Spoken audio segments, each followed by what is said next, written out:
ഇപ്പം ചക്കയുടെ സീസണല്ലേ. അപ്പം മിക്ക വീടുകളിലും ഇതുപോലെ ചക്കക്കുരുവൊക്കെ കാണുമായിരിക്കും. ചക്കക്കുരുവും മാങ്ങായും കൂടിയിട്ട് നല്ലൊരു അടിപൊളി ഒഴിച്ചുകറിയാണ്. ചക്കക്കുരുവിനെ വൃത്തിയാക്കി ഞാൻ ദേ കഷ്ണങ്ങളാക്കി ഉപ്പും ഇട്ട് കൊടുത്തിട്ട് 1 ഗ്ലാസ് വെള്ളം ഒഴിച്ച് അതിനെ വേവാൻ വെച്ചിട്ടുണ്ട്. ഒന്ന് വെന്തോട്ടെ, പെട്ടെന്ന് വേവുന്ന ചക്കക്കുരു ഇത്, കുക്കറിലൊന്നും ഇട്ടടിക്കണ്ടേ. അത് കാരണം ഞാൻ അതിനെ അടുപ്പത്ത് തന്നെ വേവാൻ വെച്ചിട്ടുണ്ട്. ഇനി അത് നല്ല വെന്ത് വരട്ടെ. ചക്കക്കുരു അവിടെ നിന്ന് വേവട്ടെ. അപ്പോഴത്തേക്ക് നമുക്ക് അതിന് വേണ്ടുന്ന അരപ്പൊന്ന് റെഡിയാക്കാം. ഞാൻ ഈ തവിക്ക് നിറച്ചൊരു 3 തവി തേങ്ങ, അല്ലെങ്കിൽ ഒരു 3/4 മിക്സിയോളം തേങ്ങ ഇട്ട് കൊടുത്തിട്ടുണ്ട്. ഒരു 1/4 ടീസ്പൂൺ മഞ്ഞൾപ്പൊടിയും കൂടി ഇട്ട് നല്ല മഷി പോലെ അതിനെ ഒന്ന് അരച്ചെടുക്കാം. അപ്പോഴത്തേക്കും ചക്കക്കുരു കണ്ടില്ല, അത്യാവശ്യം ഒന്ന് വെന്ത് വന്നിട്ടുണ്ട്. ഇനി അതിലോട്ട് ഞാൻ ഇച്ചിരി പുളിയുള്ള മാങ്ങ ആണ്, അത് 1 മാങ്ങായും 2 പച്ചമുളകും കൂടെ കീറിയിട്ട് കൊടുക്കുന്നുണ്ട്.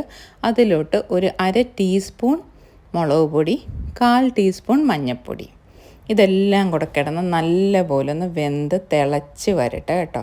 ആ ചക്കക്കുരുവൊക്കെ നല്ലപോലെ വേവണം, അപ്പോഴേ ആ കറിക്കൊരു ടേസ്റ്റുള്ളൂ. മാങ്ങായേ ഒന്ന് വെന്ത് വരട്ടെ. കണ്ടില്ലേ, അത്യാവശ്യം ഇപ്പം ചക്കക്കുരുവും മാങ്ങായും എല്ലാം നല്ല വെന്ത് വന്നിട്ടുണ്ട് കണ്ടോ. ഇനി അതിനെ ഒന്ന് ജസ്റ്റ് ഒന്ന് ഉടച്ചു കൊടുക്കാം. ജസ്റ്റ് ആ തവിയിട്ടൊന്ന് ഞെക്കി ഞെക്കി കൊടുത്താൽ മതി. ആ മാങ്ങയുടെ പുളിയൊക്കെ നല്ലപോലെ ഇറങ്ങട്ടെ.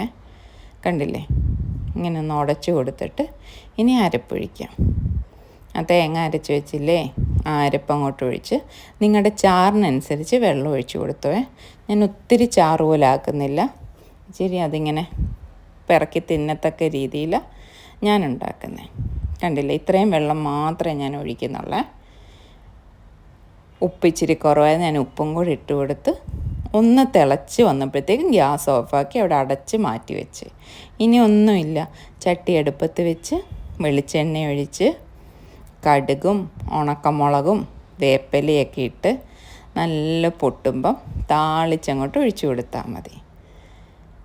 ശരിക്കും ചോറിന് ഈ ഒരു കറി മാത്രം മതി, അത്രയ്ക്ക് ടേസ്റ്റുള്ളൊരു ചക്കക്കുരു മാങ്ങാക്കറിയാണ്.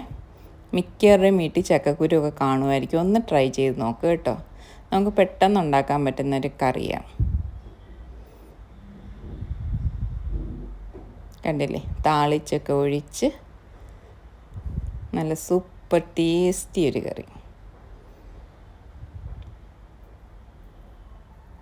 എല്ലാവർക്കും എൻ്റെ ഈ ചാനൽ ഇഷ്ടപ്പെടുവാണെങ്കിൽ ഒന്ന് ലൈക്ക് ചെയ്യാനും ഷെയർ ചെയ്യാനും സബ്സ്ക്രൈബ് ചെയ്യാനും മറക്കല്ലേ. ഇതായിരുന്നു ഇന്ന് ഉച്ചയ്ക്കത്തെ ഊണ്.